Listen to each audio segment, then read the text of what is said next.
À quelques minutes de la gare du RER, les ateliers de Rueil ont pour mission l'entretien de la moitié du parc de MS61, soit au total 192 voitures. Deux types de trains circulent actuellement sur cette ligne, le MS61 matériel suburbain et le MI matériel interconnexion, commun aux deux réseaux SNCF et RATP. Aussi indispensable à la traction qu'au freinage, les moteurs électriques font l'objet d'une attention toute particulière. Au-delà d'un certain nombre de kilomètres, ils subissent une dégradation importante appelée ovalisation des collecteurs. Un démontage systématique entraînant une immobilisation de la motrice d'une à plusieurs journées sera nécessaire à leur remise en état. Un procédé appelé pierrage permet une intervention beaucoup plus rapide. Il s'effectue sur fosse et sans dépose du moteur. En 1991, 465 opérations de pierrage ont été effectuées aux ateliers de Rueil, 171 en préventif, 294 en curatif. Deux vérins appropriés permettent de dégager les roues du rail et libérer ainsi le moteur de toute contrainte.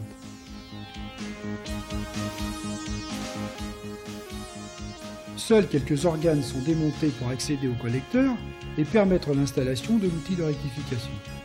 Afin de protéger les hommes et l'environnement, des protections sont mises en place. Une aspiration centralisée a pour effet d'évacuer toutes les poussières occasionnées par la rectification du collecteur. Une tôle spéciale interdit l'accès des mains à toute pièce en mouvement.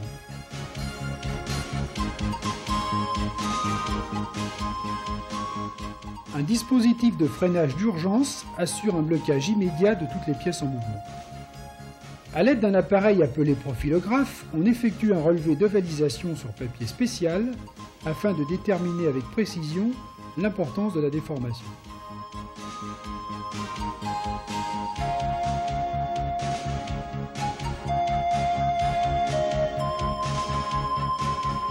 Le pierrage, un principe de fonctionnement relativement simple.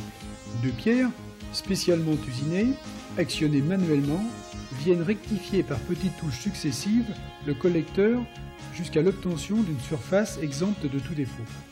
Lorsque l'opération entre dans sa phase finale, un nouveau contrôle est nécessaire pour comparer les différents graphiques obtenus. Un trait droit indique une rectification parfaite de la pièce. La durée d'un pierrage est d'environ 2h30. Multiplié par 2 si l'on change le moteur, multiplié par 20 si l'on procède à son démontage intégral.